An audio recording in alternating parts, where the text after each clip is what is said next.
contracts, defensive identity, and a potential strategic shift that could completely alter the Lakers' performance at the peak of the season.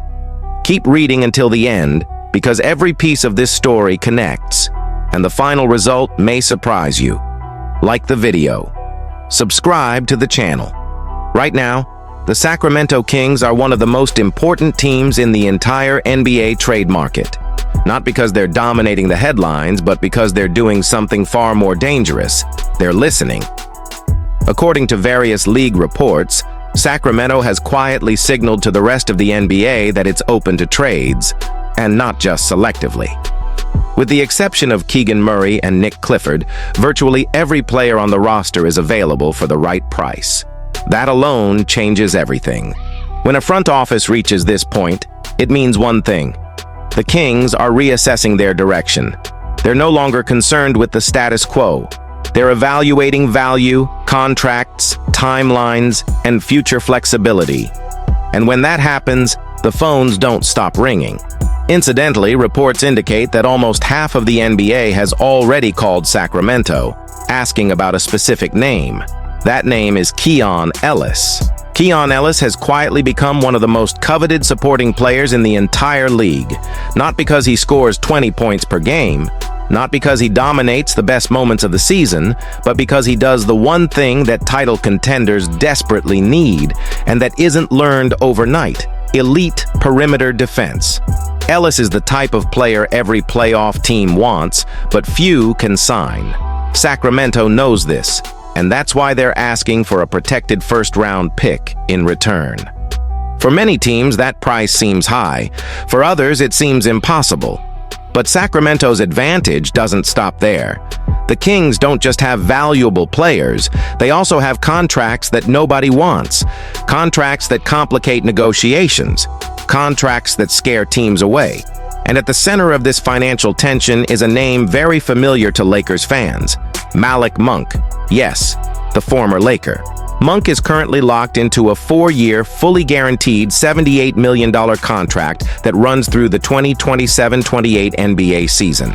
This year alone, he earns $18.7 million, followed by $20.1 million next season and $21.5 million after that. Fully guaranteed, no flexibility, no way out. And that contract has already made negotiations difficult. Reportedly, the Golden State Warriors categorically rejected a trade proposal involving Jonathan Kuminga solely because of Malik Monk's contract. That says it all about how the league views his contract. Sacramento wants to get rid of him. Other teams don't even want to hear about it. And that's where the Lakers come in. Because sometimes the key to winning a trade isn't offering the best asset. It's offering the best solution. And that solution might be Malik Monk himself. But before we jump to conclusions, we need to ask the hardest question of all. Is Malik Monk an asset or a hidden problem? This question leads us directly to the second and most important part of this story. Act 2. Malik Monk, Keon Ellis, and the Lakers bet on paper. Malik Monk still looks like a productive NBA player. This season, he's averaging about 12.5 points per game in just under 23 minutes, shooting 43.5% from the field and over 41% from three-point range.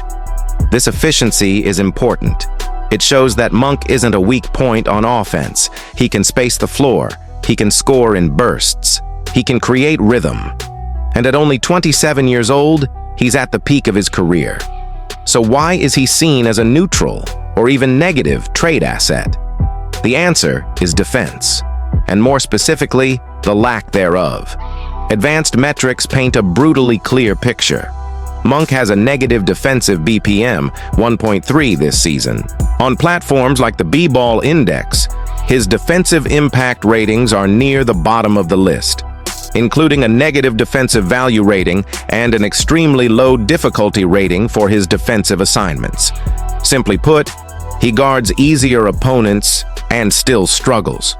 Yes, Monk does some things well on defense.